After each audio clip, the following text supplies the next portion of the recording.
জেনে খুশি হবেন, আমাদের সবসময় আমাদের মনিবের আমাদের এটা বুদ্ধমণি, সবসময় আমাদেরকে একসঙ্গে আমরা থাকি, সুখে দুঃখে আমরা সব কিছু শেয়ার করি এবং আমাদের বন্ডিংটা খুব স্ট্রং।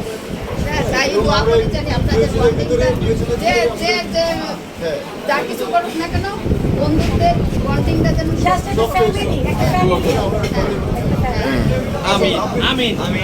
আপা আজকে হোস্ট কিন্তু তিনি, হ্যাঁ তিনি আপনার সম্মানে আজকে আমাদের সব ব্রেকফাস্ট করাচ্ছেন।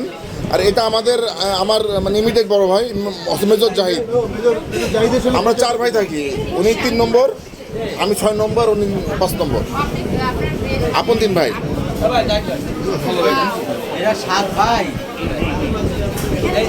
এখানে 4 ভাই।